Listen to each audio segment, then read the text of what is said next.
Pagi ini dipertemukan oleh Allah.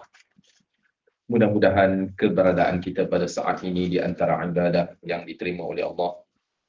Yang dimuliakan ahli jawatan kuasa pelaksana program di atas usaha keras kalian. Semoga Allah Subhanahu Wa Taala menerima usaha yang murni ini. Tidak lupa kepada tuan-tuan, ibu-ibu, jika tidak kerana kehadiran tuan-tuan, puan-puan, majlis kita tidak akan berjalan dengan lancar seperti mana yang dikecapi saat ini. Sebelum kita meneruskan bacaan dan penghayatan kita kali ini, terlebih dahulu kita ingin menyingkap semula hasil daripada bicara kita yang lalu, iaitu kita telah sama-sama membaca petikan daripada surah Al-Lail dan kita juga telah mengambil beberapa pengaktibaran yang cukup penting petikan daripada surah itu. Di sana Allah Subhanahu Wa Taala menggariskan kelompok sifat penghuni syurga, iaitu kelak mereka yang akan dimasukkan ke dalam syurga. Sifat-sifat mereka dinyatakan pada ayat yang kelima, 6 dan juga 7.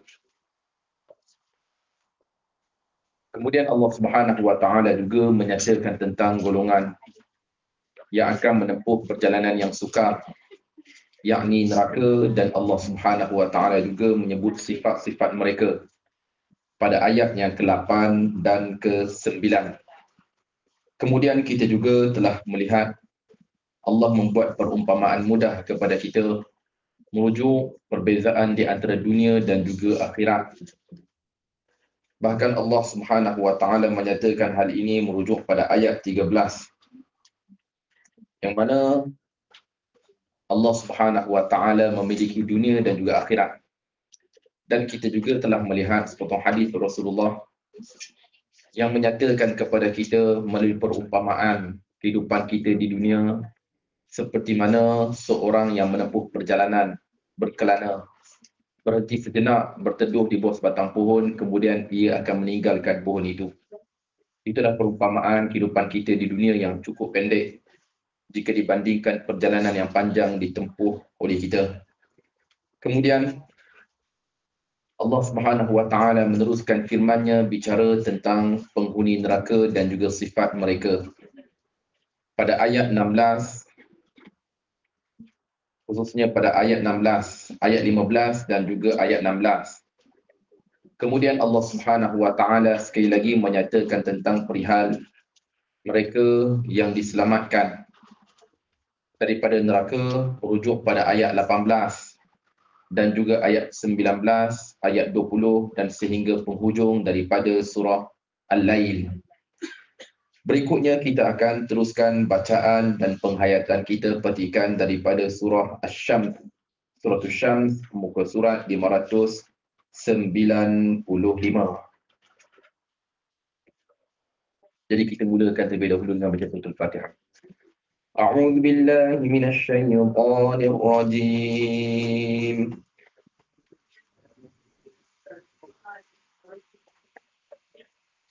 Bismillahirrahmanirrahim.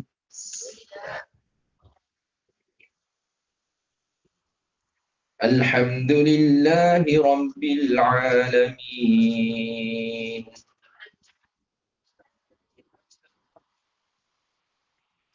Ar-Rahmanir Rahim.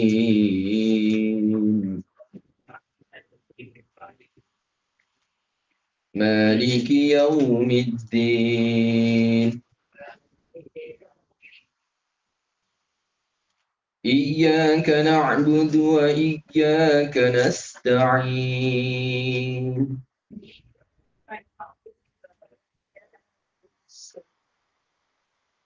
اهدنا الصراط المستقيم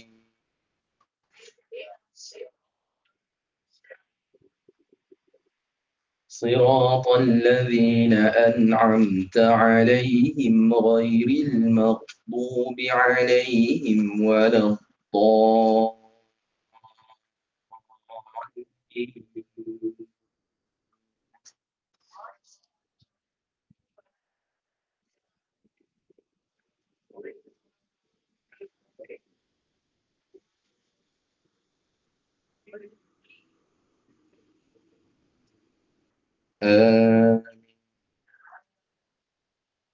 Berikutnya surah Syams, surat 595. Bismillahirrahmanirrahim.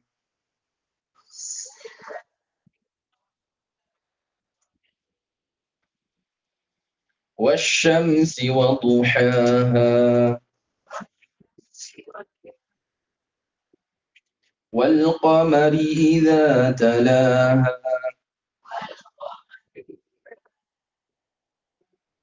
والنهار إذا جلاها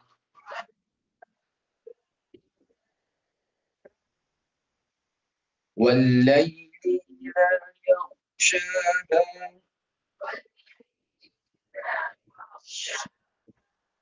والليل إذا يغشاها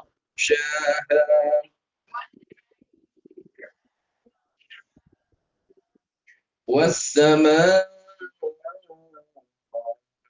وما بناها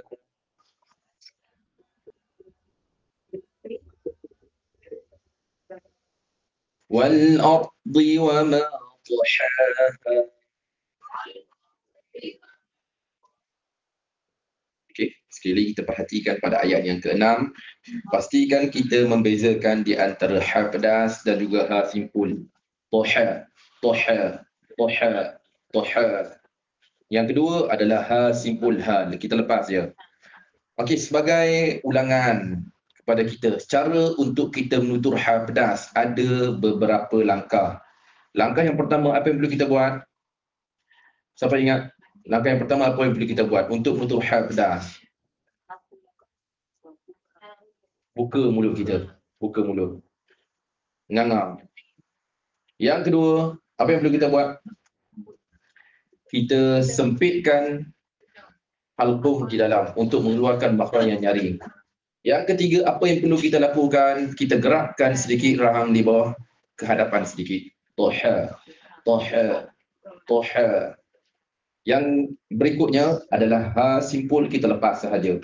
Ha, toha, ha, toha, ha. Lepas untuk ha simpul. Okey, sekali saya baca. والأرض وما طحاها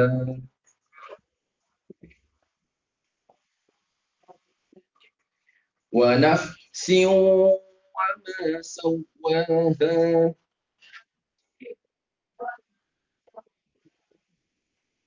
فألهمها فجورها وتقواها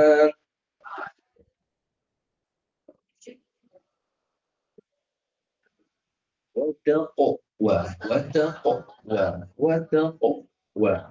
Jangan kita kopoh, jangan kita baca wataqwa. Kita nak wataqwa.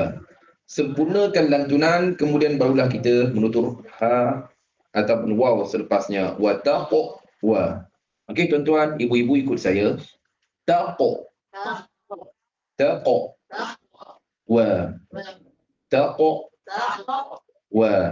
Okay. Jangan kita baca taqwa. Kita nak taqwa satu persatu. Fa'alhamaha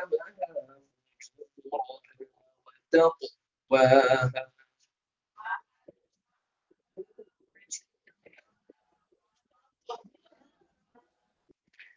Qad aflaha man zakkaha.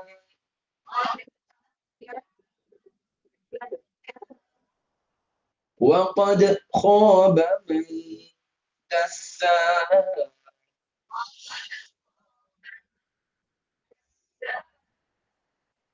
وقد خاب من دساها.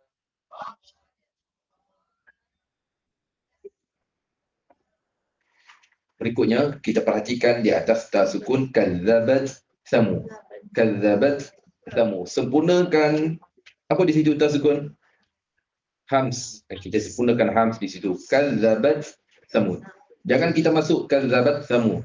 Jadi pastikan kita membaca dengan penuh teliti di situ. Kadzabat samud bi tagwaha.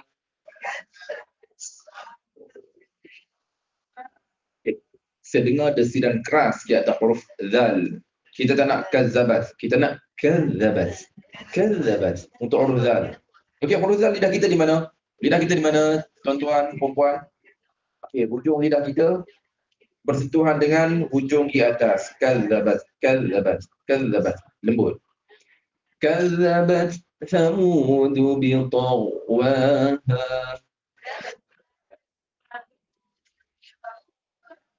Okey, sekali lagi kita perhatikan. كذبت ثمود. كذبت ثمود بطغواها. Kejap. Saya dengar macam masuk dalam urusan tu. Saya dengar macam masuk dalam urusan. Kita nak satu-satu. كذبت ثمود. Bagi habis dulu. Hams di situ. كذبت ثمود بطغواها.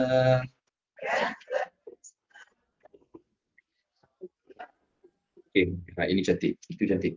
Sebab saya tadi saya dengar macam masuk ke dalam huruf besar tu. Okey.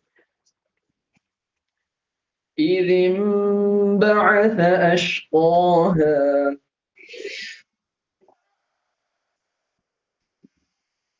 إذ انبعث أشقاها.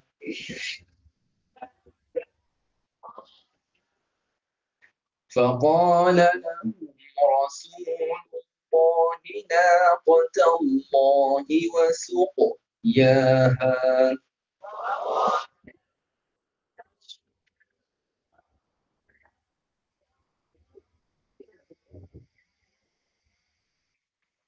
فكذبوه فعقروها.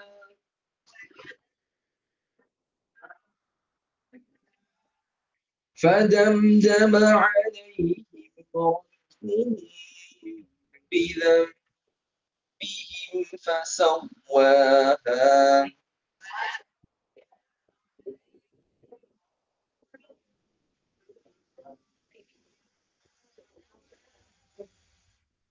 ولا يخاف عقباها.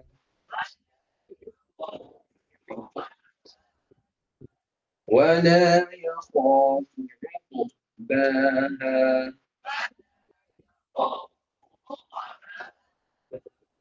صدق الله العظيم.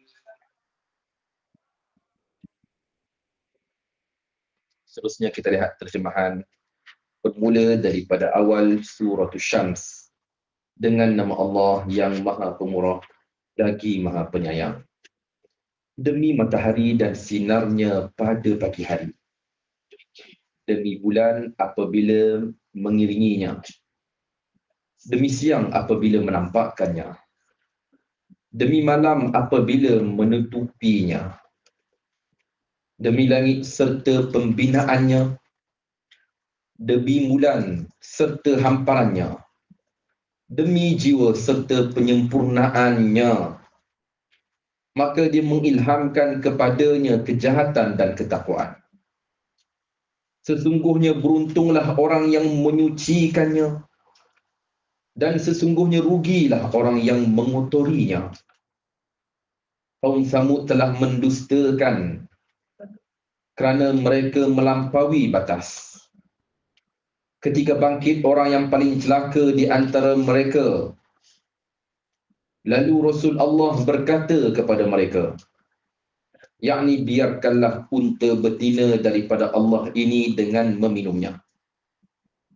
Namun mereka mendustakannya serta menyembelihnya.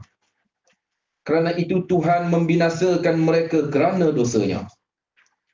Lalu diratakannya azab itu meliputi mereka. Dan dia tidak hiraukan kesudahan.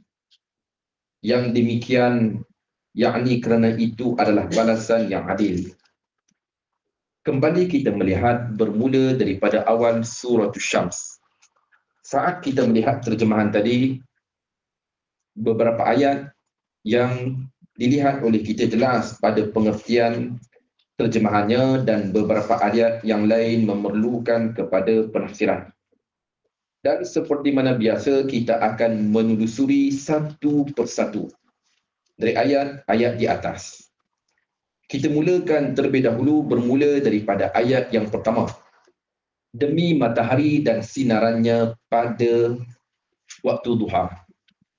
Pada waktu duha. Surah ini adalah surah yang diturunkan di kota Mekah.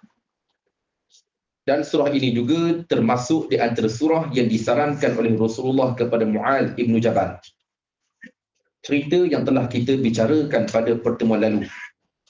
Mu'adz ibn Jabal biasanya dia akan solat bersama dengan Rasulullah. Kali pertama.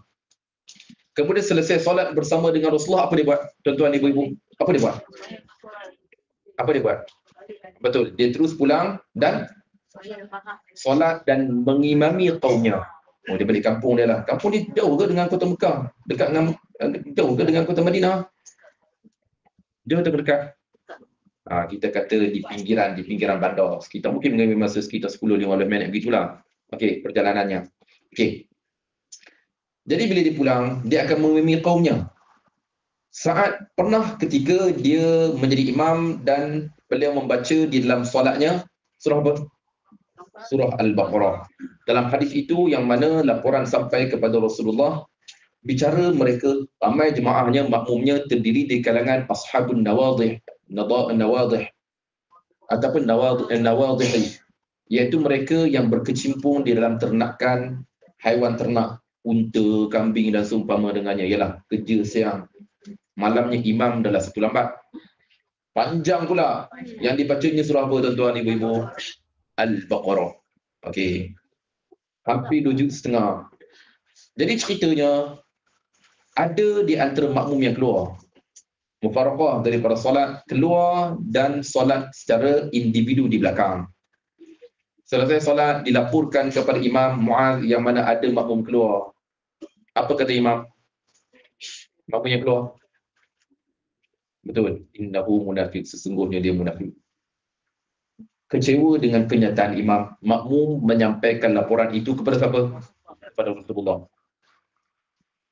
Jadi Mu'adz turut dihadapkan di hadapan baginda dan baginda bersabda kepada Mu'adz, "Afattanun anta?" Adakah kamu menyebarkan fitnah? Okey. Soalan Rasulullah kepada Mu'adz dengan nada yang keras, diulangi sebanyak 2 ataupun 3 kali. Adakah kamu ni menyebarkan fitnah? Kenapa tindakan Mu'adz dianggap sebagai fitnah, tuan-tuan, ibu-ibu? Dengan bacaan panjang daripada imam, adakah ianya boleh menimbulkan fitnah dalam masyarakat? Ya.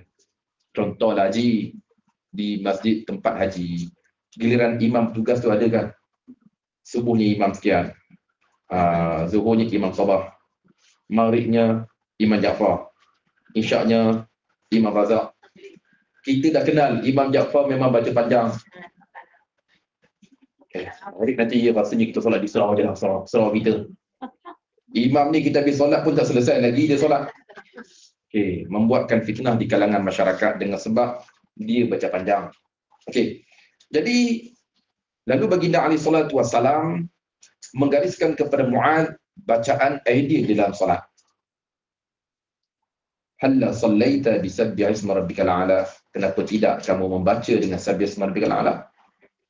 Wasyamsi wa duhaha wal laili idza yaghsha. Dan ini di antara surah yang disarankan oleh Rasulullah kepada imam untuk membaca, dan ianya menjadi syariat kepada kita. Bagi seorang imam, 3 baris, 7 baris, 8 baris, 8 baris, sabbi ismi rabbikal a'la 8 baris. Wasyamsi wa duhaha 7. Wal laili idza yaghsha 8. Jadi ini adalah bacaan idea di dalam solat. Okey, kembali kita berbicara pada ayat yang pertama. Demi matahari dan sinarnya pada waktu duha. Pada waktu duha. Imam Mujahid rahimahullahu ta'ala menyatakan iaitu cahayanya. Maksudnya demi matahari dan cahayanya.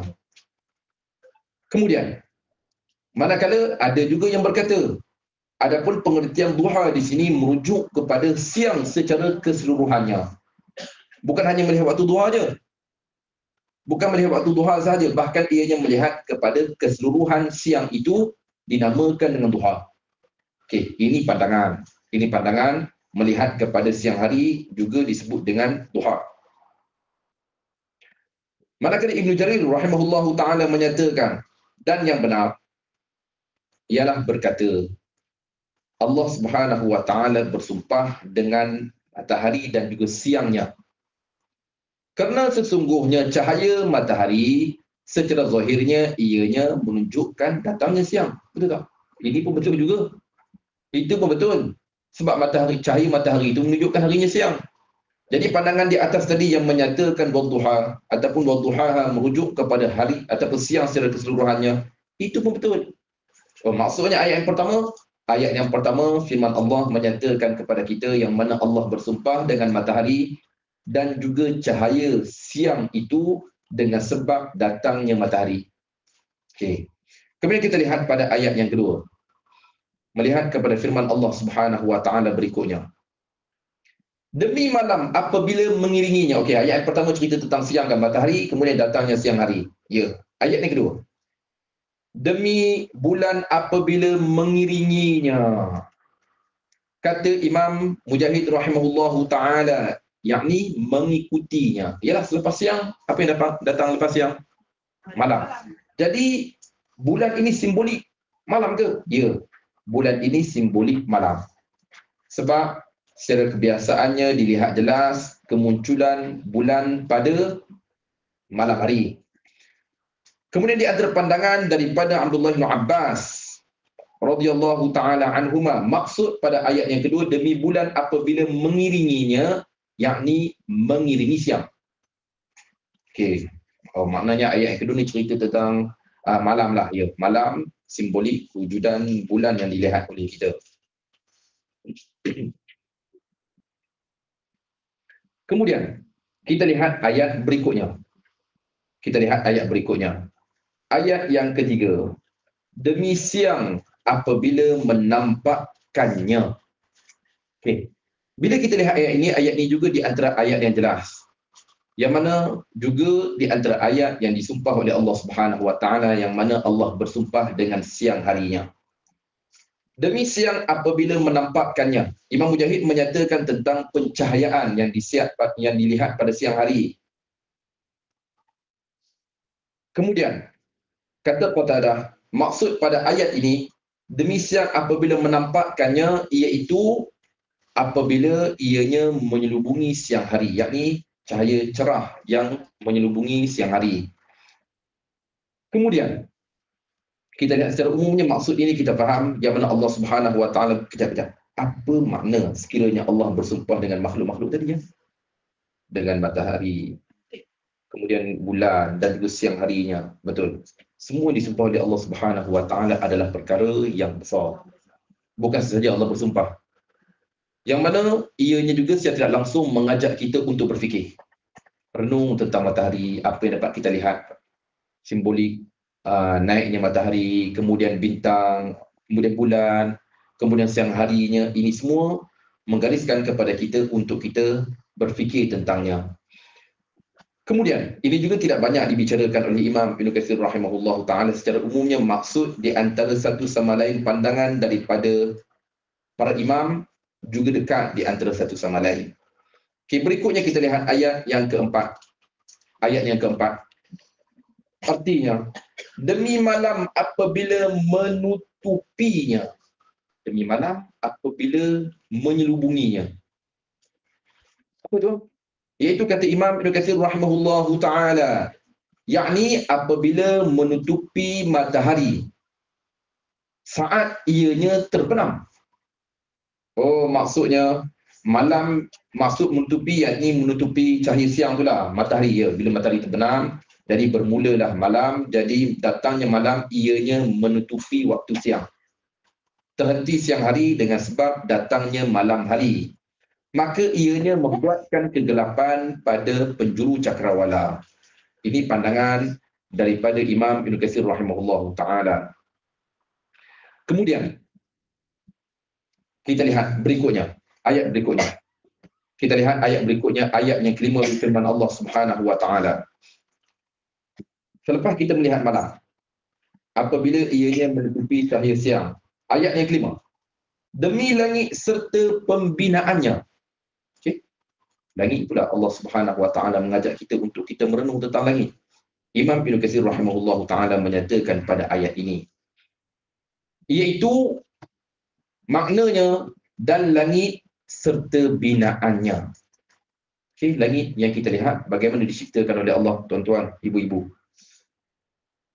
Apakah konteks langit melihat kepada pandangan agama kita? Konteks langit itu bermula pada mana, tuan-tuan, ibu-ibu? Langit itu bermula pada mana? Langit bermula daripada sesuatu yang berada di atas kepala kita. Langit bermula sesuatu yang berada di atas kepala kita.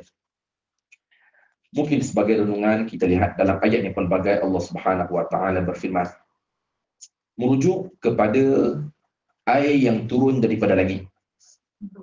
Air yang turun daripada langit. Hari ini kita sedia maklum, air hujan turun daripada mana? Daripada awan. Kenapa dalam Al-Quran banyak ayat Allah menyebut tentang langit? Okey, makcik Haji, sebab setiap sesuatu yang berada di atas kepala kita, ianya dalam lingkungan langit. Semuanya termasuk. Awan dan ke atas, semuanya termasuk di dalam lingkungan langit. Jadi tidak heran kenapa Allah Subhanahu wa taala menyebut sesuatu yang berada di atas kita, ianya berada dalam lingkungan langit. Kemudian kita lihat berikutnya. Ya. Jadi kalau kepada kepada apa? Hujan bukan daripada datang dari awan kan? Kalau Allah kata dia sama langit naik. Ya. Allah menyebut tentang langit, turun daripada langit. Jadi hujan bukan awan. Dia awan termasuk dalam lingkungan langit. Dia tahu dah. Ya. Tapi dia yang sebenarnya memang air itu hujan datang daripada langit bukan awan. Ya. Okey. Soalan tu betul. Soalan tu betul dan jawapan juga betul. Sebab begini tuan-tuan ibu-ibu. Setiap sesuatu yang berada di atas kepala kita semuanya dalam lingkungan langit. Semua dalam lingkungan langit. Dan kita sedia maklum dan ini juga bertepatan dengan benua saintifik yang mana hujan itu ianya turun daripada awan. Dan ianya juga tidak bertembung dengan apa yang difirmankan oleh Allah. Tidak bertembung dengan apa yang difirmankan oleh Allah Subhanahu wa taala kerana langit itu termasuk dalam lingkungan awan termasuk dalam lingkungan langit. Awan termasuk dalam lingkungan langit. Okey, kita lihat. Jadi kata Imam Ibn Katsir rahimahullahu taala, di antara pandangan yang lain juga sama. Imam Qatadah rahimahullahu taala juga menyatakan dalam langit dan binaannya. Kejap. Kenapa mereka mengaitkan tentang binaan langit bila kita lihat alam cakrawala? Kejap, alam cakrawala itu dalam lingkungan langit ke? Betul. Nanti kita akan kaitkan merujuk pada surah yang akan kita lihat nanti tuan-tuan ibu-ibu. Khususnya perhatikan daripada surah Al-Insyiqaq, Al-Infitar dan ke atas kita akan lihat. Okey, sekarang kita kembali semula. Kejap. Bila sebut langit pada ayat ini, apa maksudnya? Okey Haji, melihat kepada sesuatu yang dilihat oleh kita di atas kita dan juga ke atas. Dalam lingkungan alam semesta, ianya semuanya langit. Semuanya langit.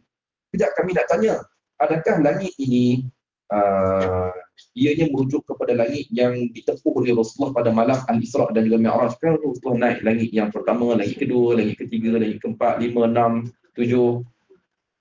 Adakah langit ini termasuk ataupun ianya hanya melihat kepada langit dunia sahaja? Tuan-tuan, ibu-ibu. Okey.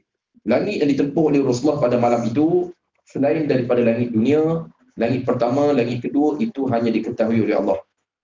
Itu hanya diketahui oleh Allah.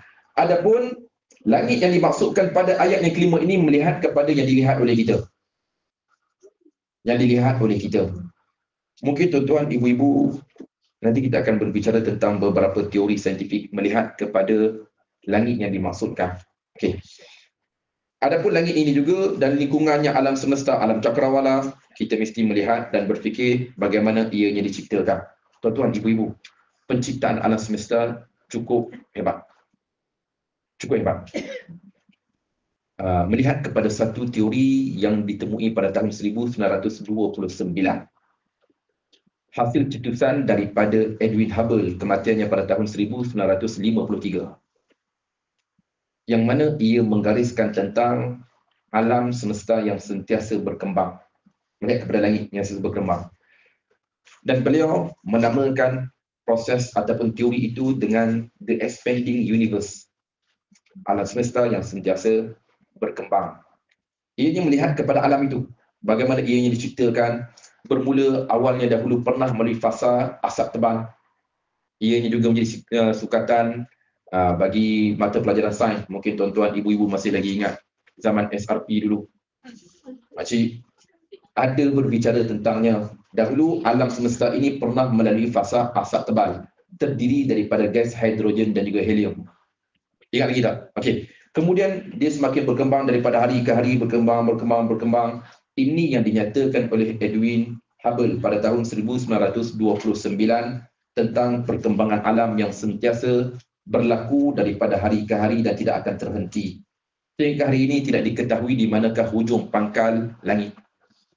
Ini baru lagi dunia baru macam-macam. Tak termasuk lagi langit pertama ke langit kedua, ketiga, tujuh. Tak termasuk. Maknanya ini saja pun dah betul. Luas betul. Tidak diketahui di manakah hujung pangkal alam. Apatah lagi langit yang pernah dilalui oleh baginda Rasulullah pada malam Al-Isra' dan juga Mi'raj sehingga bertemu dengan Allah. Oh, ini baru dunia yang kita lihat ni, betul Haji? Ini yang kita lihat. Itu pun sudah tidak diketahui di manakah hujung pangkal alam. Apatah lagi sesuatu yang berada di luar sana. Jadi ayat yang kelima, Allah mengajak kita untuk kita merenung tentang alam cakrawala. Bukan sesuatu yang mudah diciptakan, sebaliknya ianya sungguh luar biasa ciptaan Allah Subhanahu Wa Taala dan disarankan kepada kita untuk kita merenung tentangnya. Okey, berikutnya. Apapun secara panjang lebar kita akan cerita nanti petikan daripada surah Al-Insyiqaq insya-Allah. Ayat yang ke-6. Demi bumi serta hamparannya. Demi bumi serta hamparannya. Allah Subhanahu Wa Taala turut bersumpah dengan bumi. Dan bumi ini Allah Subhanahu Wa Taala menyatakan tentang hamparan. Tuan-tuan, ibu-ibu, hari ini diketahui rupa bentuk bumi bagaimana? Macam mana? Bulat ke? Ada pertikaian juga tu. Ada orang tak percaya, ada orang kata tak, bukan bulat, dia berbentuk persegi. Tak, dia macam memang flat. Ada juga tak, dia begini. Tuan-tuan, ibu-ibu, apapun pandangan mereka, kita nakal. Tuan-tuan, ibu-ibu pernah tak Netflix pada siang hari? Apa yang kita nampak? Kita nampak bagaimana rupa paras bumi. Berbentuk bulat ke ataupun berbentuk memanjang. Bila kita berada pada ketinggian tertentu, kita akan lihat betul. Bumi ini memang dia ada, kita kata bentuknya ke arah bulat. Memang kita nampak tuan-tuan. Ini dengan penglihatan kita nampak rupanya. Okey, ada pun mereka yang mengatakan demikian, wallahu taala alam tentangnya. Di sana Allah Subhanahu Wa Taala menyebut kepada kita yang mana bumi ini adalah hamparan. Okey, kalau orang kata dia bulat, kenapa air boleh bertabung? Kenapa tuan-tuan, ibu-ibu? Kenapa air laut dia tak kering? Kalau betul dia. Okey, kita lihat Allah Subhanahu Wa Taala mencipta alam ini cukup luar biasa. Tuan-tuan, ibu-ibu, di dalam lautan juga mempunyai banjaran. Ada banjarannya. Ada pergunungannya. Ingat saja Allah cipta. Oh, maknanya semua itu adalah kawalan yang cukup luar biasa dari Allah untuk mengekalkan apungan air pada tempatnya. Betul Haji? Hebat. Nanti kita akan lihat pada ayat yang mana Allah berbicara tentang alam tersebut. Jadi kita kembali kepada bumi. Hamparan ini seolah-olah kita tidak merasai bumi itu berbentuk bulat. Hamparan bumi, kita berada sekarang, makcik, tak rasa macam bentuk bumi itu bulat. Okey. Imam Ibn Katsir rahimahullahu ta'ala menyatakan pada ayat ini, iaitu melihat kepada pandangan Mujahid rahimahullahu ta'ala, dan bumi dan apa yang dihamparkannya, merujuk kepada pengertian yang diterjemahkan di tangan kita, dahaha, iaitu hamparannya. Abdullah Ibn Abbas menyatakan pengertian pada ayat itu, bumi serta hamparannya, yakni apa yang diciptakan padanya. Okey, apa yang dihamparkan padanya, kata dia, apa yang diciptakan padanya. Itu juga di antara pandangan yang baik. Manakala di antara pandangan yang masyhur, popular di kalangan ramai di kalangan para mufassirin, iaitu menyatakan tentang hamparan di sini adalah perbentangan. Ialah macam kita hampar tikar, kita nampak stabil, kita nampak luas. Inilah perumpamaan bagaimana Allah Subhanahu Wa Taala menghamparkan bumi kepada kita. Okey, kemudian kita lihat ayat berikutnya. Okey tuan-tuan, hari ini juga ditemui melihat kepada bicara saintifik. Bumi dihamparkan. Kemudian bumi kita bergerak ataupun tak tuan-tuan? Ibu-ibu. Bumi kita bergerak ataupun tak? Apa yang bergerak sebenarnya, matahari ataupun bumi? Okey, ini semua kita maklum. Kita maklum mengenai yang mana pergerakan itu berlaku pada bumi. Yang mana bumi kita bergerak pada orbit yang telah ditetapkannya. Sekiranya ianya sedikit saja tergelincir daripada orbit asal, apa yang akan berlaku pada bumi? Betul, akan berlaku pembinasaan bumi. Jadi semua itu di bawah peraturan Allah Subhanahu Wa Taala. Tuan-tuan, nanti kita akan lihat satu surah yang berbicara sistem itu akan rosak. Sistem itu akan berlaku kerosakan. Okey, kita kembali semula. Berikutnya kita lihat ayat berikutnya. Demi jiwa serta penyempurnaan, yakni ciptaannya. Demi jiwa manusia, kemudian dan apa yang menyempurnakan ciptaan itu. Demi jiwa serta penyempurnaan, yakni ciptaannya. Apa tu? Maksudnya jiwa manusia lah, Allah ciptakan manusia, kemudian Allah menyempurnakan ciptaan itu. Ya. Kata Imam Ibn Katsir rahimahullahu ta'ala, yakni artinya menciptakannya baik bertepatan pada ciptaan itu di atas fitrah yang tetap. Ini melihat kepada ciptaan manusia. Manakala Rasulullah SAW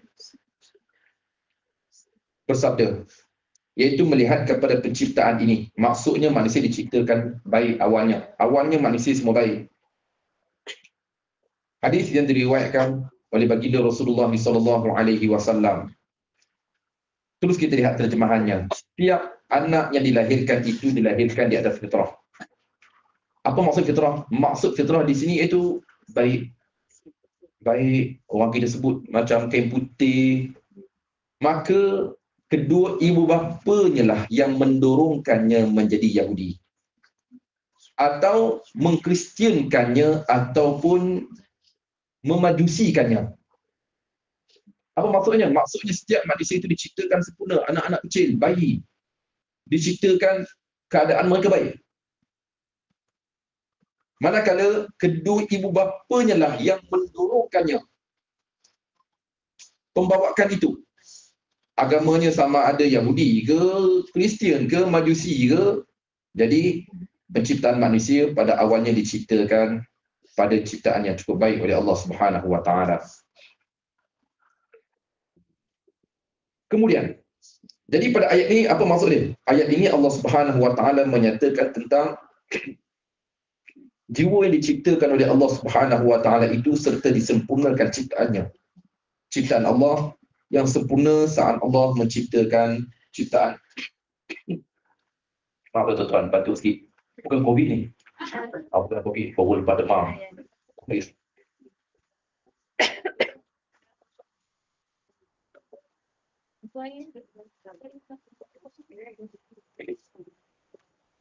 Kita teruskan bicara kita. Okay, berikutnya, selepas Allah Subhanahu Wa Taala menyebut tentang penciptaan manusia, kita lihat ada kaitan. Ayat berikutnya berkait rapat dengan ayat ini. Ayat yang ke-8. Selepas Allah menciptakan manusia, maka dia mengilhamkan kepadanya kejahatan dan ketakwaan. Okay. Selepas Allah cipta manusia, maka Allah ilhamkan kepadanya jalan kejahatan dan ketakwaan. Apa makna dia? Apa makna di situ? Ilham.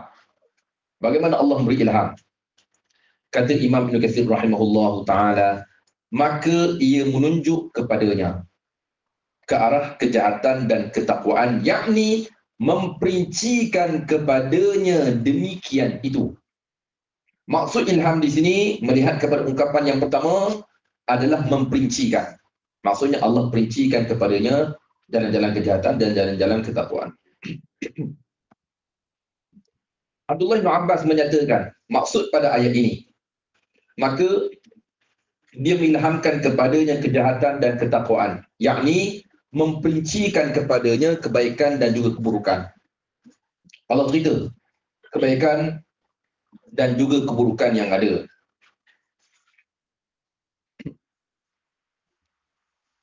Okay, kemudian kita lihat secara umumnya maksudnya sampai kepada kita.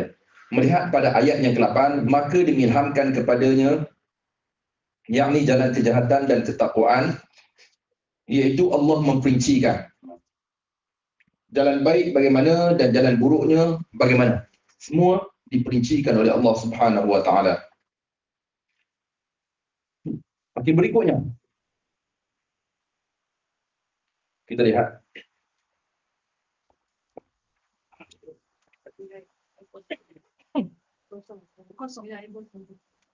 tak apa, nanti saya minum. Apa tu? Kata makcik tu juga tu, susu.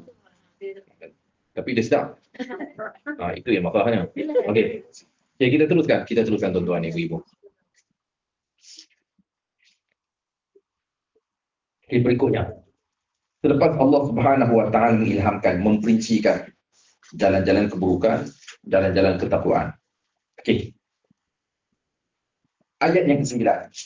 Sesungguhnya beruntunglah orang yang menyucikan yakni jiwanya. Selepas Allah memperincikan jalan keburukan, jalan kebaikan. Kemudian Allah menyebut tentang keberuntungan mereka yang menyucikan jiwa, yakni dengan ketakwaan, memilih jalan takwa. Imam Ibn Katsir rahimahullahu ta'ala menyatakan pada ayat ini, iaitu pada ayat yang ke-9, sesungguhnya beruntunglah orang yang menyucikan yakni jiwanya, iaitu dengan katanya membawa erti makna sesungguhnya telah berjayalah mereka yang menyucikan jiwanya, yakni dengan ketaatan kepada Allah Subhanahu wa taala, seperti mana ungkapan Qatadah, dan membersihkannya daripada akhlak-akhlak yang keji, akhlak-akhlak yang kotor. Okey, maksudnya begini. Melihat kepada pandangan ini, ayat yang ke-9, sesungguhnya beruntunglah orang yang menyucikan jiwanya, yakni dengan ketaatan kepada Allah. Dia menyuci jiwanya dengan jalan taat kepada Allah dan membersihkannya daripada akhlak-akhlak yang tidak baik. Mereka itu berada dalam golongan yang beruntung. Okay. Bila kita lihat pada ayat ini berbicara secara umum. Tak kira siapa yang membersihkan diri dia dengan taat kepada Allah dan membersihkan daripada akhlak-akhlak yang tidak baik, mereka itu adalah golongan yang beruntung. Tuan-tuan, ibu-ibu, senang ataupun susah untuk kita bersihkan diri kita daripada akhlak yang tidak baik? Kita ni ada penyakit lah. Selalu satu buruk. Seolah-olah kita ni, saya ni, tak apa makcik, saya ni pakar psikologi. Saya tengok muka orang tu pun saya dah tahu. Kan? Dia kenal seorang tu, dia tengok orang tu, dia kata ini macam dia tak suka. Kita kenal lama kawan tadi, tuan-tuan, memang mimik muka dia macam tu. Memang muka dia macam tu. Kalau kita nampak tu, kalau yang tadi pakar dia kata, dengan sekali pandang saya dia tahu orang tu macam tak suka je dengan kita. Kita kenal lama, memang kita rasa muka dia macam tu. Kita tengok, secara langsung membuatkan kita sangka tak baik apa semua. Bila datang kepada kita sangkaan itu, kita cuba untuk membersihkan jiwa kita daripada sangkaan yang tidak baik. Jadi ianya bukanlah perkara yang mudah. Jadi ayat ini menyatakan kepada kita tentang golongan yang beruntung, yang mendapat kejayaan, iaitu mereka yang bersihkan jiwa dengan taat kepada Allah dan membersihkannya daripada akhlak-akhlak yang tidak baik. Kita cubalah, saya cuba semua, terutamanya saya sedang berbicara ni, tuan-tuan, ibu-ibu, kita nak jadi orang yang beruntung. Jadi cuba kita membersihkan jiwa kita daripada sifat-sifat yang tidak baik. Ia itu bukan perkara yang mudah, tapi kita cuba untuk berusaha untuk membersihkannya. Kejap-kejap, dalam ilmu tasawuf dia ada tips kan? Apa tipsnya? Mungkin tuan-tuan, ibu-ibu boleh kongsi sedikit kepada kita. Tips untuk menjauhkan diri kita daripada akhlak-akhlak yang tidak baik. Yang pertama di antaranya bersangka baik. Okey, bersangka baik. Bersangka baik. Kawan kita, dia tak boleh datang kenduri kita. Okey, macam mana nak sangka baik ke macam mana? Okey, kita sangka baik mungkin dia ada alasan, mungkin dia ada masalah dia, mungkin dia ada urusan dia apa semua. Tapi tengok dalam Facebook, elok aja dia ajar Mariam, ajar Zakia pergi dadang durian. Dadang durian, elok dia kenduri saya dia tak datang. Padahal anak dia dulu kahwin saya pergi. Lain pula ceritanya. Jadi kita cubalah untuk bersihkan jiwa kita. Okey, mungkin dia tak bersedia datang kenduri saya. Yalah, mungkin durian tu dia lebih suka daripada kenduri saya. Kita cuba bersangka baik. Okay, kemudian kita lihat. Jadi pengertian ini di antara pandangan yang baik daripada Imam Ibn Kathir, yakni kita membersihkan jiwa dengan taat kepada Allah dan cuba untuk membersihkannya daripada akhlak-akhlak yang tidak baik. Kemudian apa lagi? Selain kita berbaik sangka, apa lagi tipsnya untuk kita merawat jiwa kita yang tak baik itu? Yang kedua, apa lagi? Ikhlas. Ikhlas ialah kita melakukan sesuatu tidak mengharapkan sesuatu balasan daripada orang. Okey makcik, hari ini kita pergi kenduri. Kenapa pergi kenduri? Ialah nanti bila anak saya kahwin dia tak datang. Jadi sebab tu saya pergi kenduri dia. Nanti bila anak saya kahwin dia datang. Jadi hari ini bila anak dia kahwin saya pergi, nanti bila anak saya kahwin dia datang. Okey, tuan-tuan ibu-ibu, macam mana? Niat kita betul atau tak? Betul lah tu. Niat kita tak betul. Jadi kita niatkan betul, ikhlaskan kedatangan kita itu bukan dengan sebab dia nanti apa semua. Kan? Sebaliknya kita datang memang kerana Allah Subhanahu Wa Taala. Okey, kemudian kita lihat sebaliknya. Okey. Tadi mereka yang cuba untuk menyucikan jiwa dengan taat kepada Allah, membersihkannya daripada akhlak-akhlak yang tidak baik. Sebaliknya ayat yang ke-10. Dan sesungguhnya rugilah orang yang mengotorinya. Tadi golongan yang cuba untuk membersihkan. Sekarang Allah sebut tentang golongan yang rugi, yakni mengotori jiwa tadi. Okey, Imam Ibn Katsir rahimahullahu taala menyatakan yakni mengotorinya, membuatkan ianya berpaling daripada petunjuk, hingga kan ia melakukan kemaksiatan dan meninggalkan ketaatan kepada Allah. Kejap. Maksudnya tadi golongan yang membersihkan jiwa kait dengan takwa, dengan taat kepada Allah, betul. Sebaliknya golongan yang mengotori jiwa, ya, tidak taat kepada Allah, melakukan maksiat. Kejap, adakah ianya di antara sebab membuatkan hati kita kotor, jiwa kita kotor? Betul lah. Dengan sebab kita berpaling daripada taat, melakukan sesuatu yang berdosa, membuatkan jiwa kita kotor. Dan ianya juga membawa makna, kata Imam Ibn Katsir, sesungguhnya berjayalah mereka yang menyucikan dirinya. Okay? Berjayalah mereka yang mana Allah sucikan dirinya. Dan kotorlah mereka yang telah dikotori oleh Allah jiwanya. Yang Allah kotorkan jiwanya. Ini melihat kepada secara umum makna daripada kedua ayat di atas. Kemudian dalam hadis baginda Rasulullah SAW, doa ini cantik untuk kita amalkan, tuan-tuan ibu-ibu. Doa ini cantik. Hadis diriwayatkan oleh Imam At-Tabrani rahimahullahu taala daripada Abdullah bin Abbas radhiyallahu taala anhuma, iaitu adalah Rasulullah SAW apabila melalui ayat ini, wa nafsin wa ma sawwaha fa alhamaha fujuraha wa taqwaha, baginda akan berhenti. Bila ayat baca ayat tadi, ayat tentang ketakwaan, di antara mereka yang dikurniakan ilham sama ada kejahatan ataupun ketakwaan, kemudian baginda akan berhenti bacaan di situ. Kemudian baginda berdoa, Allahumma ati nafsi taqwaha, anta waliyuha wa maulaha, wa khairu man zakkaha. Ya Allah, kurniakan kepada jiwaku ketakwaannya. Okay. Engkaulah pembimbing dan sebaik-baik mereka yang menyucikannya. Ini di atas doa yang baik yang dibaca oleh baginda Rasulullah SAW. Okay. Kemudian kita lihat Kita lihat berikutnya juga, Imam Ibn Katsir rahimahullah ta'ala memuatkan beberapa doa-doa yang lain bersesuaian dengan apa yang telah disabdakan oleh Rasulullah SAW. Mungkin saya boleh tulis, saya nak tulis sikit doa. Boleh? Saya tulis nanti sama-sama lah. Saya pun nak amal, saya pun mengharapkan semualah kita boleh beramal dengan ayat yang menyucikan jiwa kita, insyaAllah.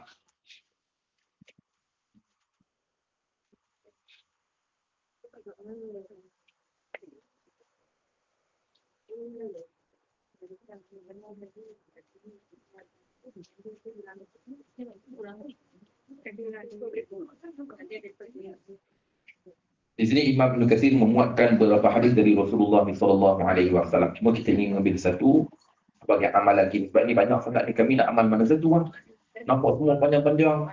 Okey, kita cuba untuk mengambil yang mudah kepada kita.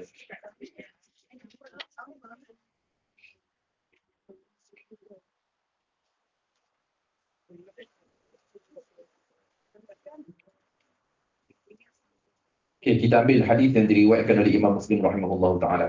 Kita ambil hadis ini dan bila kita baca doa ini, kita yakin doa inilah seperti mana apa yang dianjurkan baginda Rasulullah SAW.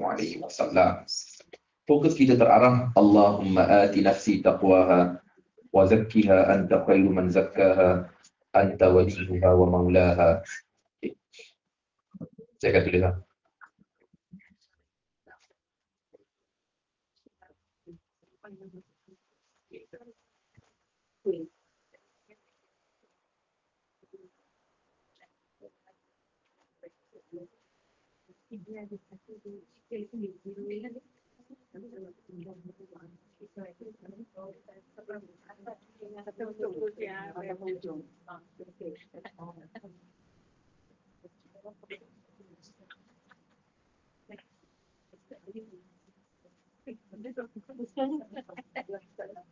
Baik, orang di belakang juga dapat melihat.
ayat kita baca ayat kedua kan. Nah. Kalau boleh kita baca selepas ayat kedua. Itu ada yang dibaca oleh Rasulullah. Ya, ada juga.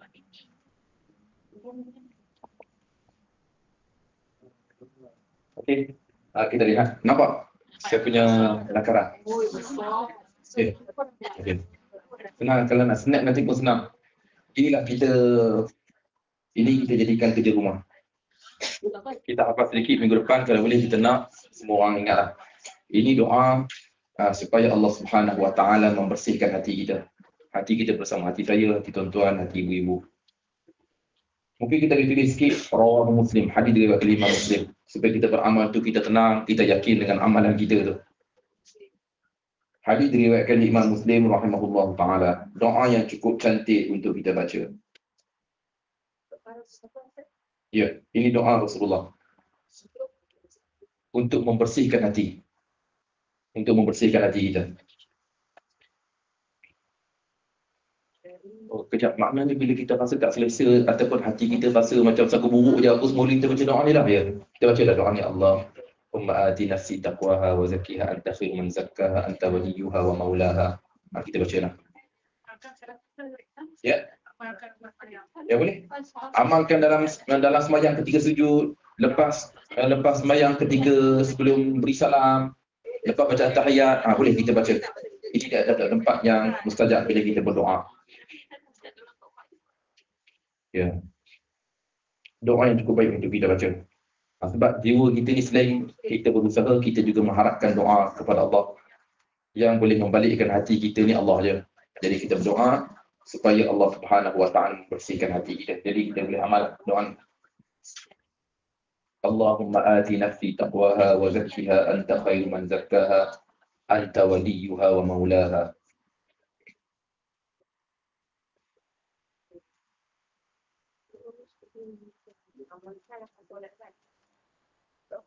Lepas solat, dalam solat ataupun doa kesekian hati kita bolehlah olah tajuk kita tu, ataupun nak lebih jelas lagi doa tak nak sangka buruk ke, tak nak menyupak orang ke,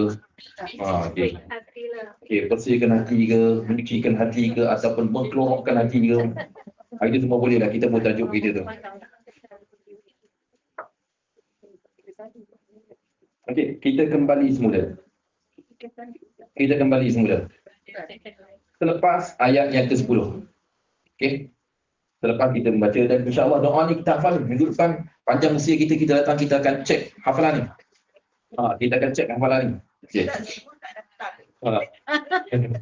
Okey, kita akan cek ni. Allahumma ati nafsi taqwaha wa zakkiha anta khairu man zakkaha anta waliyuha wa maulaha. Ini pun selalu juga Ustaz baca. Ini pun doa-doa yang baik. Okey, kita kembali semula bicara kita. Selepas kita melihat pada ayat yang ke-10. Kita lihat ayat berikutnya. Ini bersesuaian dengan hadis-hadis yang dimuatkan oleh Imam Muslim, Imam Ibn Katsir rahimahullah taala. Jadi kita pilih satu doa lah. Hadis riwayat Imam Muslim, bila kita beramal tu kita yakin hadis ini hadis yang sahih dan kita baca pun dengan penuh keyakinan kita. Okey. Berikutnya ayat 11.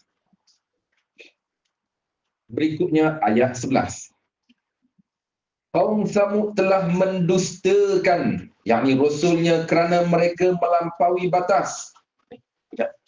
Tiba-tiba masuk tentang kaum Samud ni, ada kaitan ke dengan soal hati? Ya, berkaitan. Allah Subhanahu Wa Taala nukilkan kisah tentang umat-umat terdahulu, yang mana juga berkaitan dengan soal hati. Bagaimana mereka itu lebih memilih kejahatan, sedangkan diceritakan kepada mereka jalan kebaikan, jalan keburukan, manakala mereka ini mendustakan. Okey, kita lihat ayat 11. Yakni kaum Samud telah mendustakan, yakni Rasulnya, kerana mereka melampaui batas. Kata Imam Ibn Katsir rahimahullah, Allah telah mengkhabarkan tentang Samud, sesungguhnya mereka mendustai Rasul mereka dengan sebab apa yang mereka ada daripada melampau. Sifat mereka sifat yang melampau. Mereka mendustakan Rasul mereka. Melihat pada ayat ini. Kemudian kita lihat di antara pandangan kata Imam Mujahid rahimahullah, penghujung daripada nukilan Imam Katsir rahimahullah taala, maka Allah Subhanahu wa taala menyeksa mereka demikian itu dengan sebab pendustaan mereka di dalam hati mereka. Maksudnya Imam Katsir kaitkan dengan soal hati lah ya, soal hati. Pendustaan dalam hati. Dengan apa yang datang kepada mereka dengannya Rasul mereka dengan membawa petunjuk dan juga keyakinan. Rasul dah cerita tapi mereka tetap mendustai Rasul baik di dalam hati mereka. Selain mereka tonjolkan praktikal dalam hati pun mereka mendustakan juga Rasul yang telah diutuskan kepada mereka. Okey. Siapakah nama Rasul yang diutuskan kepada kaum Samud? Ya, Nabi Saleh alaihi salatu wassalam. Okey, kita lihat lagi ayat berikutnya. Ketika bangkit orang yang paling celaka di antara mereka. Dia buat apa tu? Orang yang paling celaka di antara kaum Samud kan? Betul. Apa yang dia buat? Lalu Rasul Allah berkata kepada mereka, yakni biarkanlah unta betina daripada Allah ini dengan meminumnya. Itu apa pula ceritanya? Okey tuan-tuan, ibu-ibu. Ini secara ringkas disebut oleh Allah Subhanahu wa taala. Saat kita melihat pada ayat 12, ketika bangkit orang yang paling celaka. Tiba-tiba dia, siapa tu?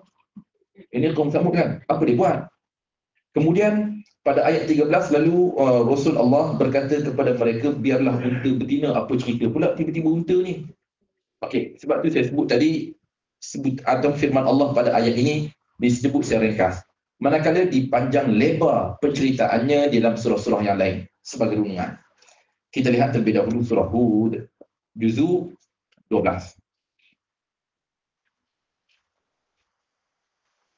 Surah Hud juzuk 12. Dia aircon rosak lah. Ya, kata panas. Oh, sebab tadi hujan. Itu kita seduh aircon.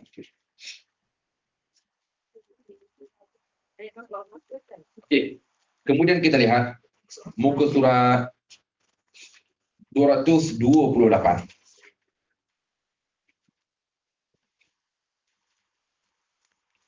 Muka surat 229 kita fokus pergi pada penceritaannya. Terus kita lihat ayat 63. Ayat 63 muka surat 229. Yakni Saleh berkata, wahai kaumku, bagaimana fikiranmu jika aku mempunyai bukti yang nyata daripada Tuhanku dan diberinya aku rahmat, yakni kenabian daripadanya. Maka siapakah yang akan menolong aku daripada azab Allah jika aku menderhakainya? Sebab itu kamu tidak menambah apa pun kepadaku selain daripada kerugian. Okey, maksudnya tuan-tuan ibu-ibu, sebab kaumnya mendustainya. Jadi sekarang Nabi Saleh kata, okey, wahai kaumku, apa pandangan kalian sekiranya aku mempunyai keterangan, bukti. Bukti di sini merujuk kepada mukjizat. Artinya Nabi Saleh alaihi salatu wassalam ingin mempertontonkan bukti yang mana beliau adalah utusan dari Allah melalui mukjizat. Kesinambungannya ayat 64, wahai kaumku, inilah unta betina. Oh, maksudnya unta betina itu mukjizat Nabi Saleh lah, betul. Mukjizat Nabi Saleh alaihi salatu wassalam. Melihat pada petikan daripada surah Asy-Syams tadi, melihat kepada unta betina. Itu ceritanya, unta betina. Wahai kaumku, jadi pembuktian mukjizat Nabi Saleh sekarang melihat kepada unta betina daripada Allah sebagai mukjizat. Untukmu, sebab itu biarkanlah dia makan di bumi dan Allah di bumi Allah, dan janganlah kamu mengganggunya dengan gangguan apapun yang akan menyebabkan kamu segera ditimpa azab. Okey, bila muncul sahaja unta betina tu, jadi Nabi pun katalah, Nabi Saleh kata, okey, biar dia dengan dia makan apa yang terdapat di bumi apa semua. Jadi apa yang berlaku?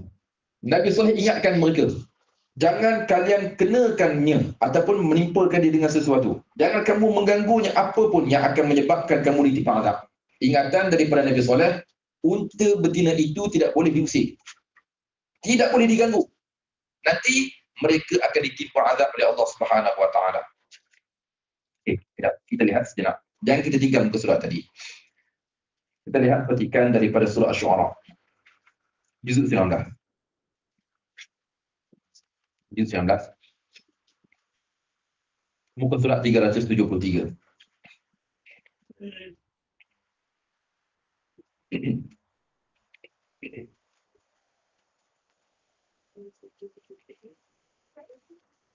Muka surat 373.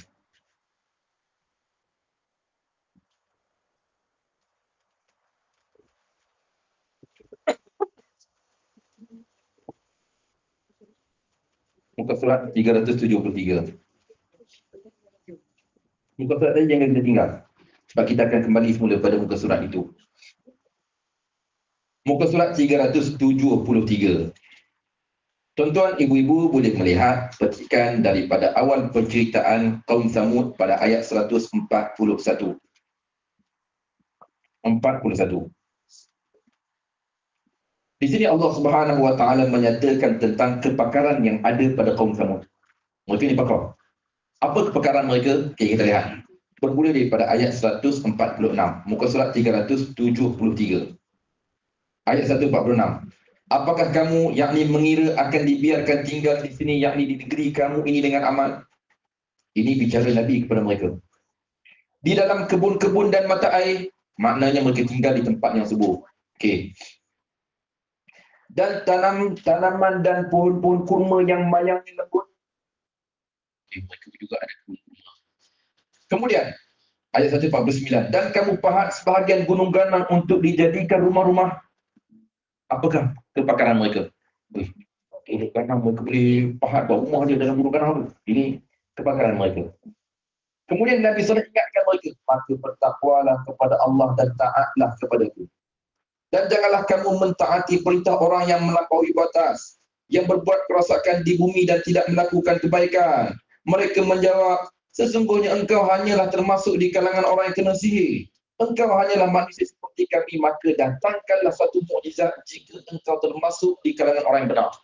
Oh, ceritanya maksudnya kaumnya lah yang minta tu. Betul tak cik? Kaum Samud yang minta mukjizat. Mereka yang nak tengok. Sebab mereka kata sekiranya kamu di kalangan benar, mana dia? Bukti mukjizat. Dan hal ini juga dikatakan oleh Fir'aun kepada Nabi Musa.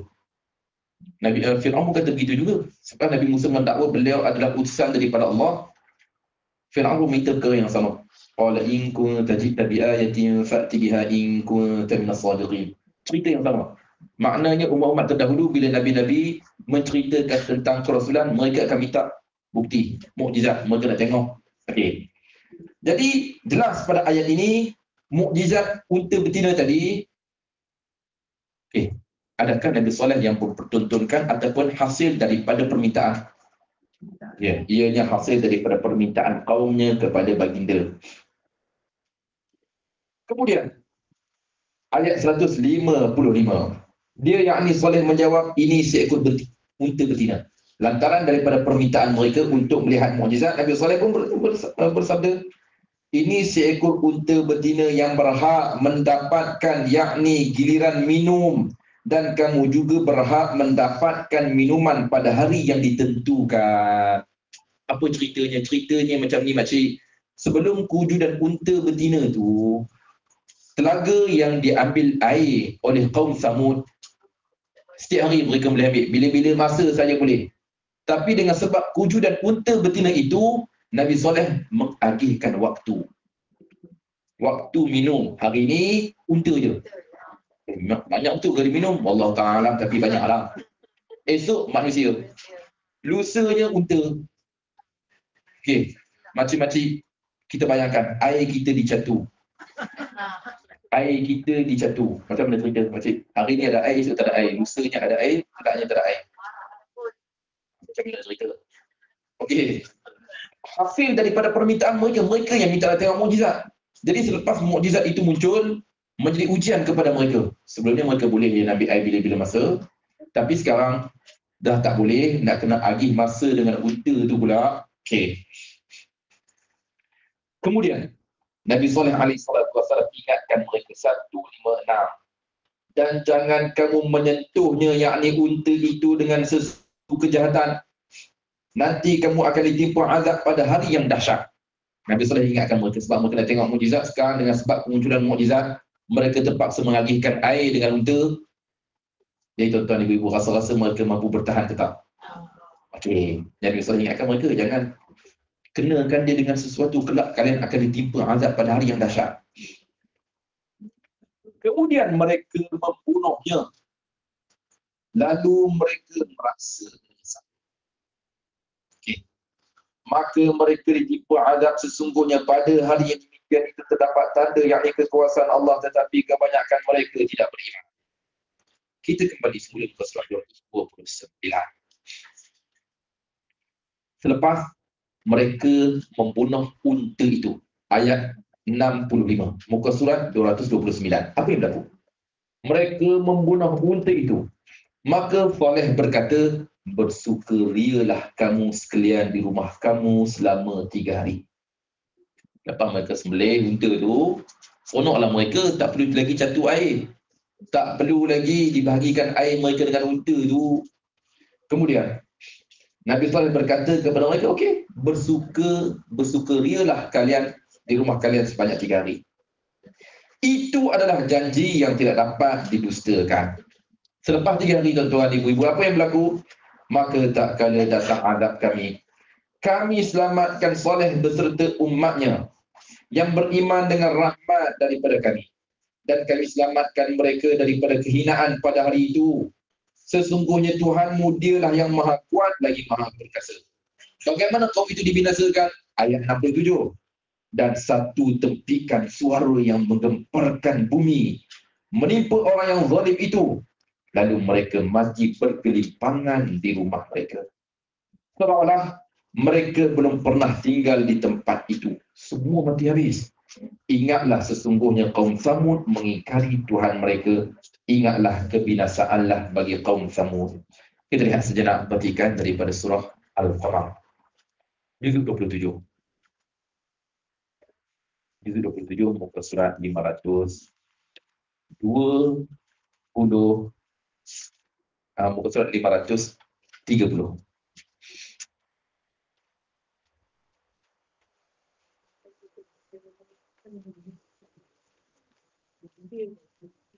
Okey, muka surat 530.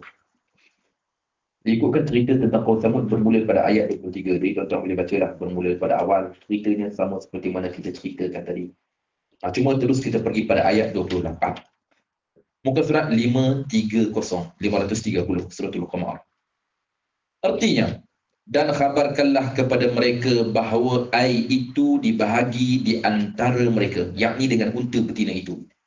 Setiap orang berhak mendapat giliran minum. Ada giliran dia. 28. Muka surat 530 ayat 28. Muka surat 530 ayat 28. Juzuk 27. Muka surat 530 juzuk 27 ayat 28. Awal sekali. Okey. Dan khabarkanlah kepada mereka bahawa air itu dibahagi di antara mereka, yakni dengan unta betina itu. Setiap orang berhak mendapat giliran minum. Ada giliran rupanya. Dengan sebab unta tu je, tuan-tuan ibu-ibu, ada giliran. Semua orang berhak mendapat giliran dia. Patut apa mereka bunuh? Okey, kita tengok. Maka mereka memanggil kawan mereka, lalu menangkap yakni unta itu dan memotongnya. Tangkap secara ramai, pergi unta tu, potong dia.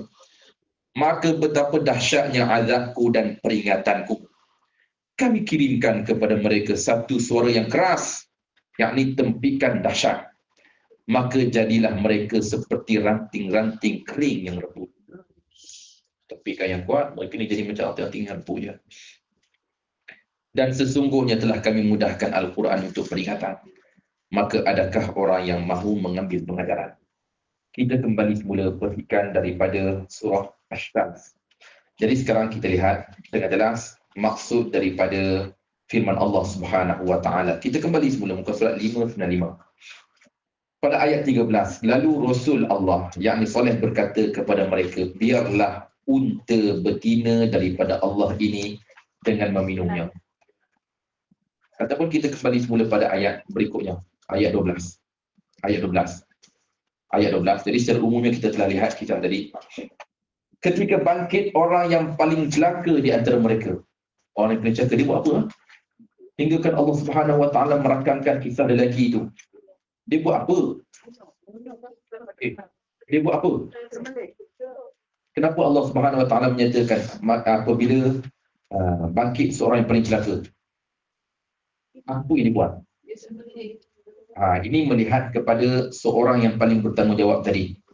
Seorang yang paling bertanggungjawab. Iaitu, kata Imam Ibn Katsir rahimahullahu ta'ala, melihat kepada seorang yang bangun, yang paling celaka di antara mereka, melihat kepada ashqal qabilah. Apa tu? Maksudnya dalam qabilah itu seorang yang paling keji dalam qabilah. Puak tu, puak Samud. Qabilah Samud yang paling keji sekali, dia lah orangnya. Seorang individu itu. Imam Ibn Katsir menyatakan namanya Qaddar Ibn Salif. Qaddar nama dia. Nama dia Qaddar Ibn Salif, orang dia. Nama individu tu. Dialah yang bertanggungjawab menyembelih unta betina itu. Dialah yang paling bertanggungjawab. Dia orangnya. Maksudnya dia merancang lah. Dia merancang dan dia yang menyembelih. Maksudnya dia ni tu imam kaum dia ke? Tak tahulah, tapi dia lah orang dia yang sembelih tu. Bukan sembelih dia. Kemudian kata Imam Ibn Katsir rahimahullah ta'ala lagi, wa kana hadha ar-rajulu 'azizan fihim sharifan fi qaumi nasiban ra'isan muta'an. Adapun lelaki itu Qaddar, dia adalah seorang lelaki yang paling mulia di kalangan kabilah tu. Dia yang paling Samud tu dia, kita kata dia ada kedudukan dia yang paling mulianya. Yang paling mulia dalam kaum juga orang Ansar, dia juga nasiban, mempunyai nasab yang jelas dalam kabilah tu dia juga, dan dia juga adalah seorang ketua yang ditaati. Maksudnya dia yang arahkan tangkap tu, colek unta betina tu. Ya. Kemudian dia sendiri yang menyembelihnya. Okey. Individu ini dirakamkan oleh Allah di dalam Al-Quran dan tidak disebut namanya. Tadi hanya sekadar pandangan para mufassirin lah nama dia. Betul, itu pandangan mufassirin. Tapi melihat kepada seorang yang paling celaka itu, dia lawannya. Dia yang merancang, kemudian dialah yang menyembelih. Okey, kemudian kita kembali semula pada ayat tadi. Ayat 12. Lalu Rasulullah yang soleh berkata kepada mereka, yakni biarkanlah unta betina dari Allah ini dengan meminumnya. Okay. Namun mereka mendustakannya serta menyembelihnya. Jadi kita ambil cerita panjang lebar. Kerana itu Tuhan membinasakan mereka kerana dosanya. Bagaimana Allah membinasakan mereka? Kaum Samud bagaimana? Ya, dengan tempikan suara. Hingga kan mereka itu selepasnya menjadi seperti mana ranting-ranting yang reput. Okay. Lalu diratakan azabnya itu meliputi mereka. Yakni sehingga punah ranah semuanya, dibinasakan. Dan dia tidak hiraukan kesudahan, yakni mereka yang demikian. Yakni Allah Subhanahu Wa Taala tak risau, tak takut, sebab Allah Subhanahu Wa Taala menimpakan mereka itu. Dan dia tidak hiraukan kesudahan, yakni mereka yang demikian, kerana itu adalah balasan yang adil. Tuan-tuan, ibu-ibu, insyaAllah pada pertemuan akan datang kita akan sambung cerita tentang Samud. Perkampungan kaum Samud yang masih wujud sehingga hari ini. Tuan-tuan, ibu-ibu, ada lagi tak perkampungannya? Sebab mereka ni dibinasakan oleh tempikan yang kuat. Maksudnya rumah mereka ada lagi tak? Tempat tinggal mereka ada atau tak? Ya, nanti kita akan lihat. Juga dalam bab ini ada beberapa poin yang cukup penting daripada Rasulullah. Ada adab apabila kita melalui kawasan itu. Sebab Rasulullah juga pernah melaluinya. Rasulullah juga pernah lalu. Nanti kita akan ceritalah, maknanya tempat itu masih ada. Mereka hanya dibinasakan oleh Allah dan dimatikan sahaja manakala tempat tinggal mereka dikekalkan. Untuk permulaannya mungkin tuan-tuan boleh search lah di YouTube, ada perkampungan Samud ataupun perkampungan kaum Samud. Ada, itu letak di Saudi. Letak di Saudi. Ya. Madinah. Ya. Ya, betul. Pusat pelancongan. Mungkin kita tuan-tuan ibu-ibu boleh search. Nak lebih dekat lagi, kita boleh pergi trip umrah bersama. Itu lebih dekat lah. Ini cerita je lah. Okay. Jadi, wallahu a'lam illa ma'lam innaka antal alimul hakim wa la hawla wa la quwwata illa billahil aliyyil azim. Bismillahirrahmanirrahim. Allahumma arhamna bil Qur'an waj'alhu lana imaman wa nuran wa hudan wa rahmah. Allahumma dhakkirna minhu ma nasina wa 'allimna minhu ma jahilna warzuqna tilawatal Qur'ani ana al-layli wa an-nahar waj'alhu lana hujjatan ya rabbal alamin. Wa sallallahu ala sayyidina Muhammadin wa ala alihi wa sahbihi ajma'in. Alhamdulillahi rabbil alamin. Terima kasih Ustaz. Terima kasih Ustaz. Terima kasih Ustaz. Assalamualaikum. Terima kasih Ustaz. Assalamualaikum Assalamualaikum. warahmatullahi wabarakatuh.